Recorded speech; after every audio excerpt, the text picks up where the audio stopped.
چچیاں آئیں، ماں آئیں، بہنیں آئیں، دادی نانیاں آئیں، ابا آئے، دادا آئے، یہی تو مخلوق ہے. تو اب ان کو یہ اہمیت سمجھ میں آئی. تو اللہ تبارک و تعالیٰ نے یہی تو کہا ہے کہ تم پہلے نیت کرو، پھر اس کے بعد جو ہے مجھ سے مانگو. ہمارے مولانا کام کرتے تھے، مولانا عبدالخالق مدراسی دارالعلوم کے بڑے استادوں میں ہیں. پہلے ایک شخص میرے پاس آیا، پہلے کا دعا کر دیجیے. کہا دعا کرنے کے اللہ تعالیٰ شادی کے 2 سال ہو گئے، بچے نہیں ہوئے. تو بچے ہنسنے کی بات ہے، مجھے کہنا نہیں چاہیے کہ وہ کہنے لگے کہ ارے شادی کی بات کہنے لگے کہ بھائی طبیعت تو سب کی صحیح ہے، دواؤں میں ڈاکٹر کو دکھا رہا ہے کہ سب کچھ ہے، لیکن اہلیہ اس کمرے میں سوتی ہے، میں اس کمرے میں رہتا ہوں. تو کہنے لگے کہ بھائی جب اسباب نہیں اختیار کرو گے، کھیت میں گیہوں نہیں ڈالیں گے تو گیہوں کیسے ہوگا؟ گیہوں نہیں ڈالیں گے تو گیہوں کیسے ہوگا؟ پہلے سے دعا کروائیں. نہیں بیٹا، پہلے قرآن سے لگ جائیں، پہلے دین سے لگ جاؤ، پھر اللہ کی مدد مانگو. انشاءاللہ اللہ کی مدد آپ کر رہے ہیں. ٹھیک ہے بچوں. اور قاری صاحب، قاری بندے عالم صاحب، ان کے پیر سے تم لوگ جو ہے گاؤں میں رہتے ہیں، آتے جاتے رہتے ہیں، ہندوستان میں رہتے ہیں، ماشاءاللہ جایا کرو، ملا کرو اپنے والدین کو، اپنے بھائیوں کو ترغیب دلاؤ، ان سے کچھ سیکھیں. ٹھیک ہے. وہ آ کر کے قرآن کی اہمیت سے انشاءاللہ پھر بیان کریں گے. اس کے بعد آپ لوگوں کا انعام بڑھے گا، مٹھائیاں بڑھے گی.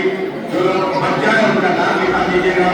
میں یہ گواہی دیتا ہوں، میں گواہی دیتا ہوں، کیا ہے وہ کلمہ طیبہ لا الہ الا اللہ. میں گواہی دیتا ہوں کہ اللہ کے سوا کوئی معبود نہیں ہے، محمد رسول اللہ صلی اللہ علیہ وسلم اللہ کے رسول ہے.